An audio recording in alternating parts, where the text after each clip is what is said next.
Welcome back. I'm Shaggy, the opinionated hippie. I'm going to take a little break from reviewing albums to start something I want to call Zappa's Musical Universe, or the Zappa Musical Universe. Going to drop the apostrophe, ironically. But anyways, just like there is a Marvel Cinematic Universe and a Star Wars canon and a Star Trek encyclopedia, I don't know. Zappa's musical universe, like Zappa's catalog from before Freak Out all the way to post his 88 tour, it's kind of interwoven and intertwined and connected. It is, as Zappa likes to say in Lumpy Gravy, one big note. As he commonly talks about, there's conceptual continuity that runs through everything. And whether it's in the terms of songs getting sort of reworked every tour, or songs getting taken apart and repurposed, or lyrical themes, or guitar solos turning into songs, there's a lot of interconnectiveness in Zappa. And it is that interconnectiveness that one makes listening to as much Zappa as possible like rewarding, and also makes every future Zappa Family Trust release so exciting, because what else is going to be revealed? Just as there was stuff revealed recently in the Halloween 81 after all these years. So anyways, I'm going to discuss some certain things in the Zappa musical universe.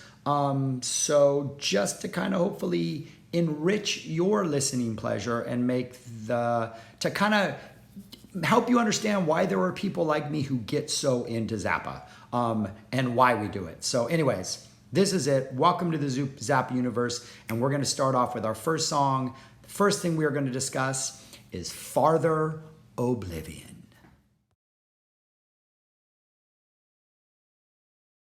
All right, so if you heard me correctly, I said Farther Oblivion and not Father Oblivion. So we're going to go through this chronologically, which makes it a little more confusing, but I think it shows why it's so exciting as a Zappa fan. Okay, so in 1972, Frank did two tours, the Grand Wazoo and the Petite Wazoo. He had been in a wheelchair. He had been pushed off the stage in 71.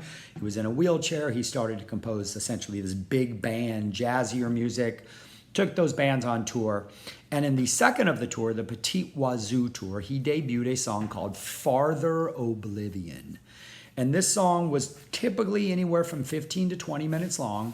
It had all instrumental, had a passage in the beginning, like a musical passage that would lead into solos, and then there would sort of be a wrapping up of that passage immediately into like another unique, completely different musical passage. There would be solos, that would wrap up, and then there would be one more unique closing instrumental passage that would close the song. And they did this on the Petite Wazoo tour, and then they did it throughout 73 all the way into the late summer 73 shows. Then they stopped playing it. Then in the fall 73 shows, they debuted a song called Bebop Tango. Farther Oblivion was never released by Frank, but when Frank released the Roxy and Elsewhere shows, Bebop Tango was included on there. So you get Bebop Tango released on the Roxy and Elsewhere album. Then Frank released a Bongo Fury after that, which was a live document of the Captain Beefheart Bongo Fury 75 tour. And on there was a studio track called Cucamonga. Okay, it had words, and then it had obviously a musical backing track. Then in 1978, he released Studio Tan, which had a song called Gregory Peccary. Now, Gregory Peccary was originally played on the Grand Wazoo 72 tour. Really long song. Again, a bunch of musical passages. Frank put solos in there live. There weren't really solos on the studio version. And the Gregory Peccary from 78 had a lot of similarities from the Grand Wazoo 72 tour, but it had one unique new musical passage that was in there that was not in the live version from 6 years earlier. So this is what we have in the Zappa canon, all the way through Frank's life until he passes away. Zappa Family Trust starts releasing some stuff, and in 2006 they released an album called Imaginary Diseases, which was a live document of the Petite Wazoo tour, just different songs from that tour. And one of the songs was the aforementioned Farther Oblivion. And if you got Farther Oblivion and you got this album and you listened to it and you had never heard it before and you were familiar with Frank's discography, you would have quickly realized three things. The first musical section on there is from Gregory Peccary. It is what we now call the Steno Pool section. It's kind of the second main portion of that song. It kind of has the big swifty little like lyrics in the back, and it's very kind of calm, and then it gets a little chaotic. So the entire first section of Farther Oblivion, though it would not appear in Gregory Peccary, the previous tour, would later be part of Gregory Peccary when it was released on Studio Tan. So Frank took that part, put it in Gregory Peccary, made Gregory Peccary a new song.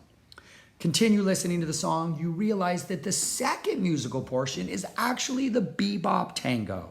Frank took that out and just called it the bebop tango and played that second musical thing as its own song.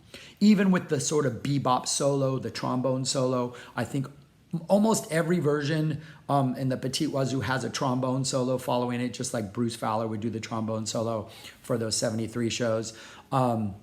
And again, they would play this song all through 73. They would play Bebop Tango all through later 73, which was essentially taken out of Farther Oblivion.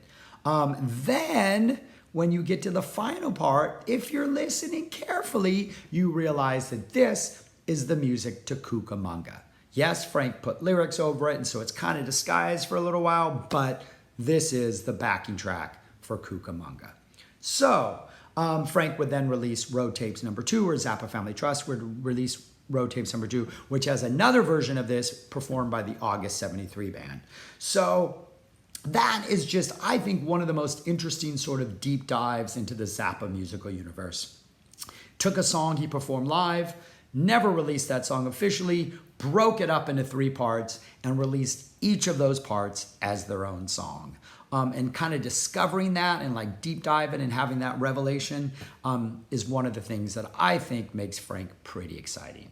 I'm going to put on the screen everywhere you can find all these songs in not the order they were released, but in the order they were actually performed and played. So it will start with the Imaginary Diseases version. So if you want to check it out,